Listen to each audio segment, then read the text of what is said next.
ಹೈದರಾಬಾದ್ನಲ್ಲಿ ಮಹಿಳೆಯೊಬ್ಬರನ್ನು ಕಟ್ಟಿ ಹಾಕಿ ಕುಕ್ಕರ್ನಿಂದ ತಲೆಗೆ ಹೊಡೆದು ಕುತ್ತಿಗೆಯನ್ನು ಸೀಳಿ ಕೊಲೆ ಮಾಡಲಾಗಿದೆ.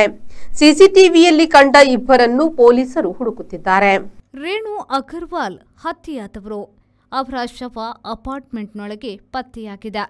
50ರ ಆ ಮಹಿಳೆಯನ್ನ ಏನು ಕೇಳುವಂತೆ ಬಂದು ಕಟ್ಟಿ ಹಾಕಿ ಕುಕ್ಕರ್ನಿಂದ ಹೊಡೆದು ದರೋಡೆ ಮಾಡಿದ್ದಾರೆ.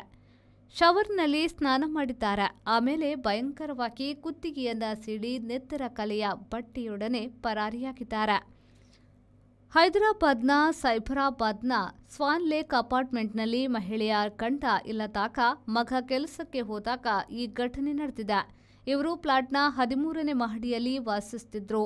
ಆ ಮಹಿಳೆಯ ಮನೆಯಲ್ಲಿ ಮನೆ ಸಹಾಯಕ ಜಾರ್ಖಂಡ್ನ ಹರ್ಷ ಹಾಗೂ ಪಕ್ಕದ ಮನೆಯಲ್ಲಿನ ಮನೆ ಕೆಲಸಗಾರ ರೋಷನ್ ಇಬ್ಬರು ಸೇರಿ ಕೃತ್ಯ ಎಸಗಿರುವುದು ಹೊರಗೆ ಸಿಸಿಟಿವಿ ನೋಟದಲ್ಲಿ ಕಂಡಿದೆ.